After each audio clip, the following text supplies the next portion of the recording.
عرض یہ کر رہا ہوں کہ ایسی ان کی جو ہے نا وہ طبیعت تھی، تواضع تھی، لیکن انسان ہے. تو بزرگ غفاری رضی اللہ عنہ، حضرت بلال رضی اللہ عنہ جب مکالمہ تیز ہو گیا تو بزرگ غفاری رضی اللہ عنہ فرمایا او کالے،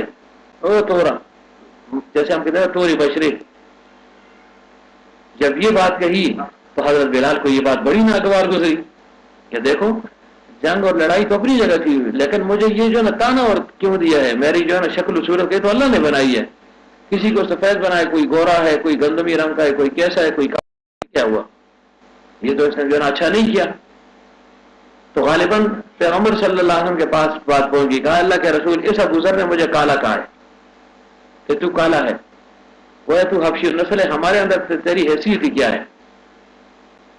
تو پیغمبر صلی اللہ علیہ وسلم فرمایا یہ تمہیں کیا کر دیا، جاہلیت کے دار پھر شروع ہو گئے،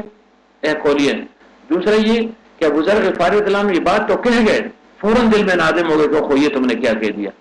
یہ نہیں کرنا چاہیے تھا. اور لڑائی جھگڑا ہوتا خیر ہے، باتیں بھی ہو جاتی، لیکن یہ قوم پرستی کا نعرہ لگانا یا جو ہے نا وہ یعنی اس کو جو ہے نا اپنے سے جو ہے نا الگ تھلگ سمجھنا کہ جو تمہاری حیثیت ہی کوئی کچھ نہیں ہے، تمہاری قدر و منزلت ہی کچھ نہیں ہے، ایسے کسی کو خطاب کرنا یہ تو اس کی توہین ہے. تو فرمائی تو میں نے بہت برا کیا. تو حضرت ابو ذر غفاری رضی اللہ عنہ نے پھر علاج کیسے کیا اپنا، وہ علاج بھی جانتے تھے نا، صحبت یافتہ تھے، سمجھتے تھے ان باتوں کو. ابو ذر غفاری رضی اللہ عنہ گئے حضرت بلال سے معافی مانگ کر، خدا کے لیے مجھے معاف کر دو، غلطی ہو گئی ہے مجھ سے غلطی ہو گئی ہے جو نا، خدا کے لیے مجھے معاف کر دو.